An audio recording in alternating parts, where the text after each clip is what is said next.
Muchas gracias a todos, gracias a Seda por la invitación. Bueno, lo que vengo a hablar en verdad es algo más, una especie del contexto político que yo analizo en América Latina y sobre todo en América del Sur, y que en general para muchos movimientos sociales y para sectores de la intelectualidad, de la izquierda sobre todo, viene impidiendo que nuestros países pues adopten medidas más radicales desde mi punto de vista, ¿no?, sobre el tema del cambio climático. Esta discusión es una discusión que se da de manera, por lo que vengo observando, de manera general en todos los países, y en Ecuador quizás con más fuerza, incluso influyendo bastante en la agenda pública y política y electoral del país. Bueno, yo creo que es bastante importante subrayar que en nuestros países hubo un movimiento político que llevó gobiernos de izquierda, todo ya, que no es ninguna novedad para nadie, desde el 98, ¿no?, hasta el año 2010, que vino llevando gobiernos de izquierdas a 11 de los 12 países de América del Sur. Y esos gobiernos en general, si es que podemos poner puntos comunes entre ellos, tenían como su gran mandato histórico electoral el combate a la pobreza y el fin de las políticas neoliberales en nuestros países. Pues entonces, junto con esos gobiernos que aquí podemos llamar, no sé, neodesarrollistas, hay alguna disputa, algún dilema en relación a cómo se llama, pero yo voy a llamarlos neodesarrollistas y no oposición al neoliberalismo. Bueno, esos gobiernos empezaron a tener una postura más fuerte del Estado en la economía como motor del desarrollo.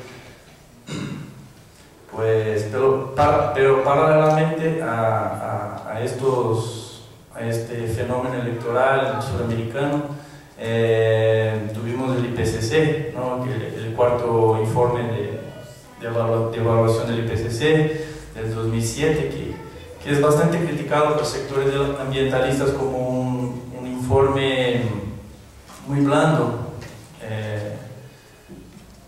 teniendo en vista la situación grave de la emisión de gases de efecto invernadero, del cambio climático y el calentamiento global, pero que me parece bastante importante porque es un acuerdo que mezcla investigación científica y negociación política en el ámbito de las Naciones Unidas. Entonces es como una plataforma mínima a partir de la cual podemos empezar a discutir en un nivel global de consenso, digamos así. Entonces yo creo que esta doble característica de nuestro tiempo acá en América Latina, que es de un lado gobiernos que tienen como mandato histórico el crecimiento económico, que hasta el momento, por lo menos dentro del modelo de desarrollo que tenemos, del modelo económico, el crecimiento del PIB, de las inversiones, el crecimiento del consumo, el crecimiento de la producción,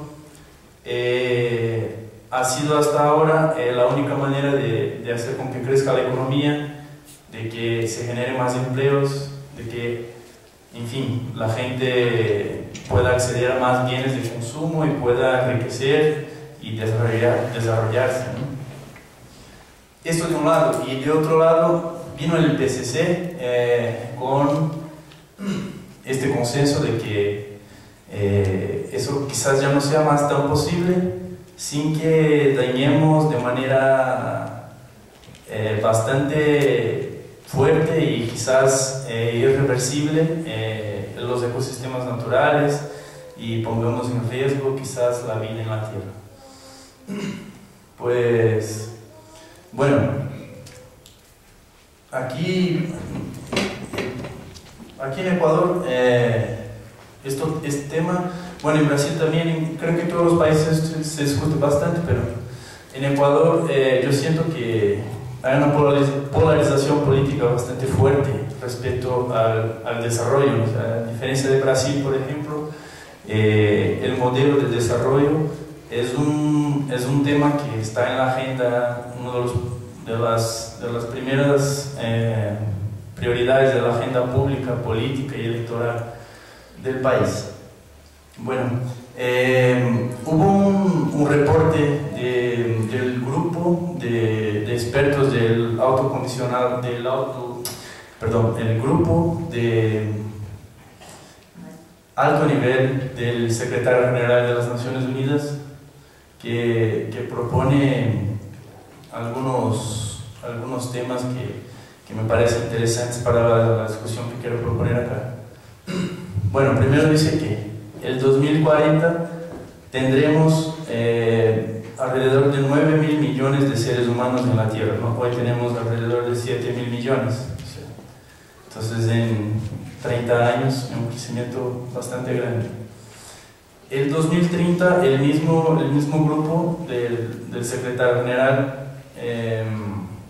dice que tendremos que aumentar en 50% nuestra producción de alimentos, en 45% nuestra producción de energía, en 30% nuestra producción o nuestra distribución de agua, y que entonces tendremos 3.000 millones más de consumidores en el planeta.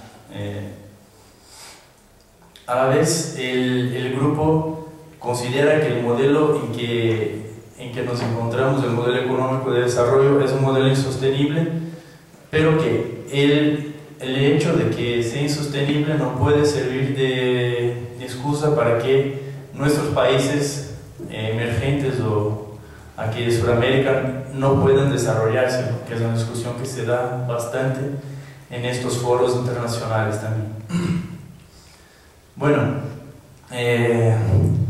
un poco más en este grupo de sus conclusiones es que el desarrollo sostenible todavía no es un hecho, según el grupo de las Naciones Unidas, porque existe una falta abierta de voluntad política para hacerlo. O sea, incluso fue más o menos lo que dijo el presidente Rafael Correa en su discurso en la Río Más 20, ¿no? Que el tema del desarrollo sostenible sí tiene que ver con el desarrollo de tecnologías limpias, sí tiene que ver con mitigación, tiene mucho que ver con eso, pero también es una cuestión, y básicamente una cuestión de voluntad política. Bueno, ¿y por qué esta voluntad política todavía no se ha expresado en nuestros países?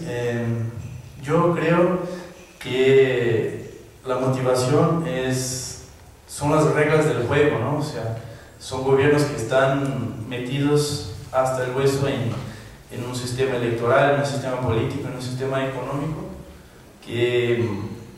que les obliga de una manera u otra a tomar determinadas medidas que muchas veces van en contra de sus propias propuestas y de muchas medidas, ¿no? Como acá en Ecuador, el caso de la Constitución, ¿no? Tenemos un gobierno que aprobó una Constitución y según muchos movimientos sociales y parte de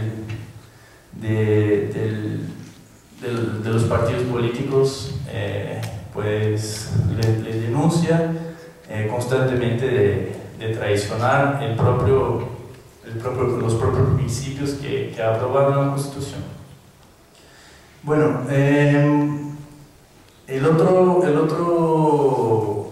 otro factor que está señalado por el grupo de alto nivel del secretario general es que hasta el momento las decisiones políticas y económicas en general, ¿no? que se han tomado no incluyen de manera seria y aprofundada los costos ambientales que generan. Bueno, eso es verdad para nuestros países que siempre fueron pobres, ¿no? Vienen desde sus fundaciones o antes de un histórico de exclusión, de desigualdad social, de pobreza, de falta de servicios públicos básicos, de educación, salud, vivienda. Y ahora, finalmente, no sé, para algunos, y está accediendo a niveles de crecimiento más altos que anteriormente, y han llegado a niveles más bajos históricamente de desempleo y niveles altos de renta que nunca tuvieron. De igual forma, esto también parece ser el crecimiento parece ser un imperativo para Europa, ahora con la crisis, ¿no? Los países que están ahí sufriendo más, como España, Grecia, Italia, están sosteniendo grandes niveles de desempleo, entonces el crecimiento acaba volviéndose una prioridad para estos países. Entonces, no sé, lo que quería, mi presentación sería más para poner en discusión, porque yo tampoco tengo respuestas y grandes conclusiones sobre este tema. ¿Cómo podemos equilibrar la necesidad de crecimiento económico o de desarrollo, ¿no? Que tenemos nuestros países, de llevar los servicios básicos a la gente que nunca los tuvo, de hacer con que la gente acceda a bienes de consumo que nunca pudo acceder, y a la vez llevar en consideración todos los alertas que existen de científicos de las Naciones Unidas, del IPCC, de que sí, de alguna manera estamos destrozando el planeta, de que sí, el culpable es el modelo de desarrollo. Y, en fin, esto sería el punto central de mi presentación y lo que me gustaría discutir con ustedes después. Hablando un poquito de Brasil, Brasil es señalado por muchos como el país que tiene, incluso por el propio gobierno, como uno de los países grandes que pertenecen al G20, que tienen su matriz energética dentro de las más limpias del mundo, ¿no? Que 45% de la producción energética en el país viene de matrices renovables, ahí considerándose la producción hidroeléctrica como renovable, porque también es un tema renovable y limpia, ¿no? Porque es un tema también de discusión, porque genera muchos impactos en el país. Bueno, incluso si en Ecuador, por ejemplo, los temas de la minería, los temas de la extracción petrolífera son los que más generan conflictos sociales con comunidades tradicionales, comunidades indígenas en Brasil, lo que ha venido generando bastante disputa y conflicto social ha sido precisamente las hidroeléctricas. Entonces, un poco esta pregunta de ser un país post-petrolero, tengo mis dudas y me gustaría escucharles de que si invertir masivamente en la energía hidroeléctrica puede ser una alternativa que dentro de Ecuador, por ejemplo, vaya a respetar los principios de la plurinacionalidad, de los derechos de la naturaleza y de summa causa que están en la Constitución. En Brasil no tenemos estos principios así puestos de esta manera, pero si tuviéramos, ya puedo garantizar que no estarían respetados por la matriz hidroeléctrica. Bueno, ahora también, a título de ejemplo, Brasil, también, que es el país que organizó la Eco 92, que organizó la Rio Más 20. A las vísperas de la Rio Más 20, el gobierno tomó algunas medidas. El gobierno tomó algunas medidas que quizá no salieron al conocimiento público, pero que igual ponen en jaque su postura como país ecológico y todo lo demás. O sea, aquí también quizás utilizo acá para reforzar mis argumentos de que hasta el momento la necesidad del crecimiento, la necesidad de satisfacer las necesidades básicas de la población, de generar riqueza, mantener los niveles de empleo, ha suplantado la aceptación del cambio climático y las medidas para mitigación de las emisiones. Entonces, por ejemplo, hace 2 meses la industria automovilística, que es bastante fuerte en Brasil, emplea alrededor de 150.000 personas directamente, 1,5 millones de personas indirectamente.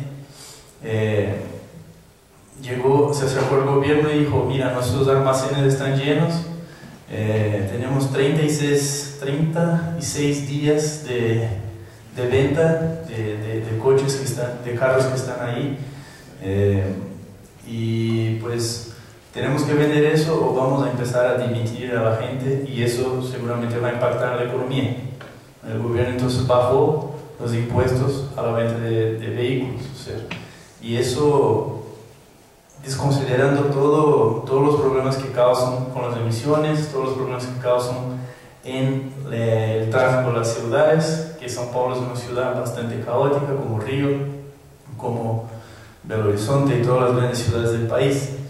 Entonces, hoy día yo interpreto que por más que el discurso de la moda sea el discurso de la naturaleza, que la naturaleza tiene un valor en sí mismo, dentro de nuestros gobiernos, del contexto político y electoral en el que están metidos, me parece que lo que sí tiene valor en sí mismo hoy día es el crecimiento económico y el crecimiento nominal del PIB, ¿no? De igual manera,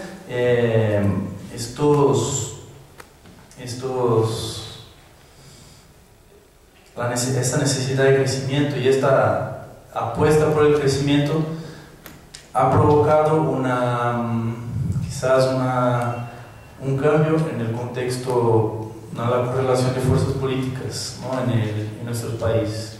O sea, a la vez que el grueso de la población aprueba estas administraciones en las urnas de cada 4 años,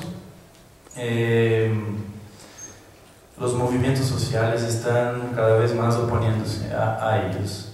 Bueno, entonces, a modo de ya caminando al final, eso, nomás que me gustaría traer estos elementos que es un análisis bastante diferente de los demás, pero a modo para completar el análisis, ¿no? Porque yo creo que es bastante importante llevar en consideración al hablar de cambio climático, que observemos también el contexto en el que están inseridos nuestros gobiernos y quizás sus limitaciones, sus elecciones, en la tentativa de equilibrar el crecimiento con el cambio climático. Bueno, gracias.